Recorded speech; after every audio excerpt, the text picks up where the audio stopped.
Წყვეტილება 2028 წლის ბოლომდე დღის რიგში არ დავაყენოთ ევროკავშირთან მოლაპარაკებების გახსნის საკითხი.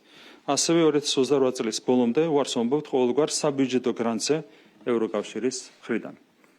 ირაკლი კობახიძის ამ განცხადების მოსმენიდან რამდენიმე წუთში სოციალურ ქსელებში დაწყებულმა ვნებათა ღელვამ თბილისის ქუჩებში გადაინაცვლა. ევროინტეგრაციის პროცესის შეჩერების გადაწყვეტილებით გაბრაზებულ მოქალაქეთა ნაწილმა შეკრება ქართული ოცნების ცენტრალურ ოფისთან, ნაწილმა კი საქართველოს პარლამენტთან დაიწყო. ქვეყანაში ისედაც საპროტესტო აქციები მიმდინარეობდა, რადგან მოქალაქეების ნაწილს და ოპოზიციას მიაჩნდა, რომ არჩევნები გაყალბდა. 28 ნოემბრიდან კი ახალმა, უფრო მასშტაბურმა სახალხო პროტესტმა მთელი საქართველო მოიცვა. ქუჩებში გამოსვლა მოქალაქეებმა ევროინტეგრაციის გზაზე უკან გადადგმული ნაბიჯი უკრაინის პრეზიდენტის ვიქტორ იანუკოვიჩის პოლიტიკას შეადარეს. მათთვისაც კი, ვინც 2024 წლის არჩევნებში მხარი ქართულ ოცნებას დაუჭირა, პოლიტიკური გუნდის ეს გადაწყვეტილება იმედგამაცრუებელი აღმოჩნდა, რადგან ქართული ოცნების წინასაარჩევნო დაპირება სწორედ ევროპისკენ სვლა იყო. 28 ნოემბრის საღამოსვე დედაქალაქში პოლიტიკურმა ტემპერატურამ პიკს მიაღწია. რუსთაველის გამზირზე შეკრებილთა პირისპირ განსაკუთრებულ დავალებათა დეპარტამენტის თანამშრომლები აღმოჩნდნენ.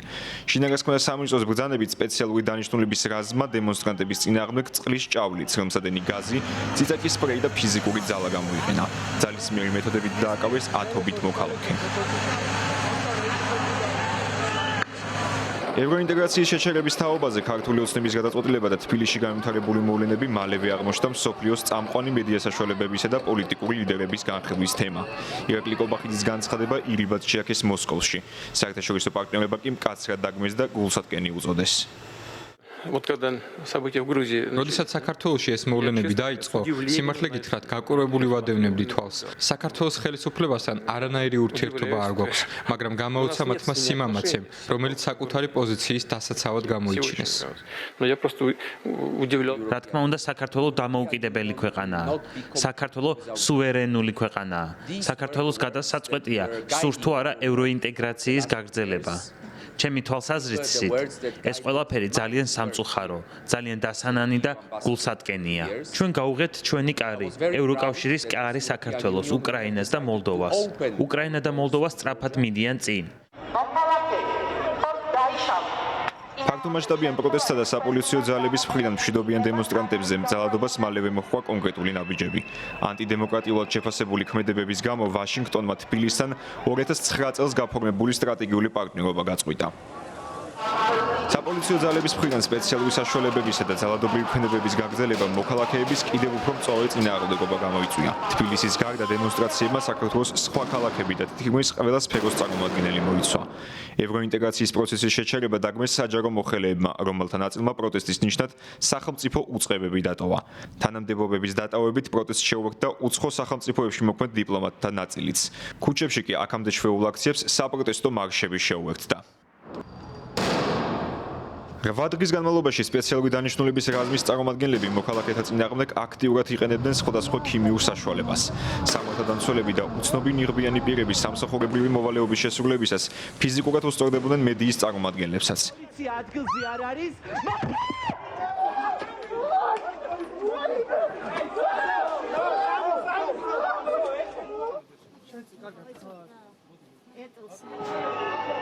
ადგილობრივი და საერთაშორისო უფლებადამცველი ორგანიზაციების ანგარიშებით ასობით პირის მიმართ წამებისა და არაადამიანური მოპყრობის ფაქტები დაფიქსირდა.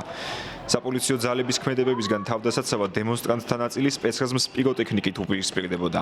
სწორედ საკანონმდებლო ორგანოს შენობისა და სამართალდამცველთა მისამართით გასროლილი ფოიერვერკები აღმოჩნდა ქართული ოცნებისთვის ახალი კანონპროექტის წარდგენის საფუძველი. საშემოდგომო სესიის ფარგლებში დაჩქარებული წესით დეპუტატებმა მოქალაქეებს დემონსტრაციებზე პიროტექნიკის გარდა ლაზერების მაღალი ინტენსივობის ფანრების გამოყენება, ასევე სახის დაფარვა აუკრძალეს. უფლებადამცველებმა ახალი კანონები რეპრესიულად შეაფასეს, განსაკუთრებით კი იმ ფონზე, როცა შინაგანსაკმათა სამინისტროს წარმომადგენლების იდენტიფიცირება შეუძლებელი იყო. გამკაცრდა სანქციები გზის გადაკეტვასთან დაკავშირებითაც. კანონების კრებულის ძალაში შესვლის შემდეგ დემონსტრანტების ნაწილმა დაუმორჩილებლობა გამოაცხადა, რამაც მოქალაქეთა სასამართლოში მასობრივად დაბარება გამოიწვია. საპროტესტო მუხტის ჩახშობისა და დაშინების მცდელობად შეაფასა უფლებადამცველების ნაწილმა საჯარო სამსახურის შესახებ კანონში დაჩქარებულად შეტანილი ცვლილებები, რომლის თანახმადაც სახელმწიფო უწყებებიდან თანამშრომლების გათავისუფლების პროცესი გამარტივდა.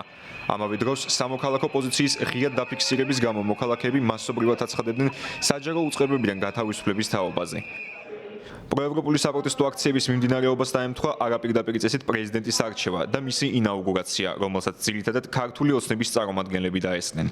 პრეზიდენტიც მათ აირჩიეს. ამავე დროს პროტესტის ერთ-ერთ მთავარ სიმბოლოდ პარლამენტის შენობის წინ მერიის მიერ აღმართული ნაძვის ხე იქცა. საერთაშორისო პარტნიორებისგან ქართული ოცნების ქმედებებს სიტყვიერი გაფრთხილებების გარდა სანქციებიც მოყვა. დასანქცირებულთა სიაში მოხვდნენ მაღალჩინოსნები, როგორც აღმასრულებელი, ისე საკანონმდებლო ხელისუფლებიდან და ძალოვანი სტრუქტურებიდან. 27 დეკემბერს ამერიკის შეერთებული შტატების სახაზინო დეპარტამენტის უცხოური აქტივების კონტროლის ოფისმა ანტიდემოკრატიული ნაბიჯების გადადგმის მიზეზით ქართული ოცნების საპატიო თავმჯდომარე ბიძინა ივანიშვილი დაასანქცია. საპროტესტო მუხტის შემცირებასთან დაკავშირებით საქართველოს მთავრობის წარმომადგენლების განცხადებებს მოქალაქეებმა ახალ წელს ჯადოსნური საპროტესტო ღამის ორგანიზებით უპასუხეს და 2025 წლის პირველი წუთები რუსთაველის გამზირზე ერთად საერთო სურვილით აითვალეს. პროევროპული პროტესტისთვის ხელი არც სადღესასწაულო დღეებს შეუშლია.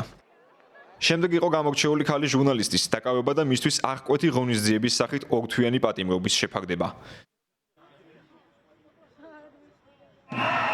და ქვეყნის ისტორიაში უპრეცედენტო გამაფრთხილებელი გაფრთხილება, რომელსაც 3000-ზე მეტი მცირე, საშუალო და მსხვილი მეწარმე თუ ბიზნესი შეუერთდა. მათი პროტესტის კიდევ ერთი მიზეზი საქართველოს საერთაშორისო იზოლაციაში მოქცევის შემთხვევაში მოსალოდნელი სოციალურ-ეკონომიკური მდგომარეობის გაუარესება გახდა. 2 თვის შემდეგ პროევროპულმა პროტესტმა თითქმის ყველა სფერო მოიცვა. ათობით პირს თავისუფლება აქვს აღკვეთილი, გისოსებს მიღმომყოფებს მრავალწლიანი პატიმრობა ემუქრება. უმაღლესი საგანმანათლებლო დაწესებულებების ნაწილში სასწავლო პროცესის ნაცვლად საპროტესტო გაფრთხილება გაგრძელდება.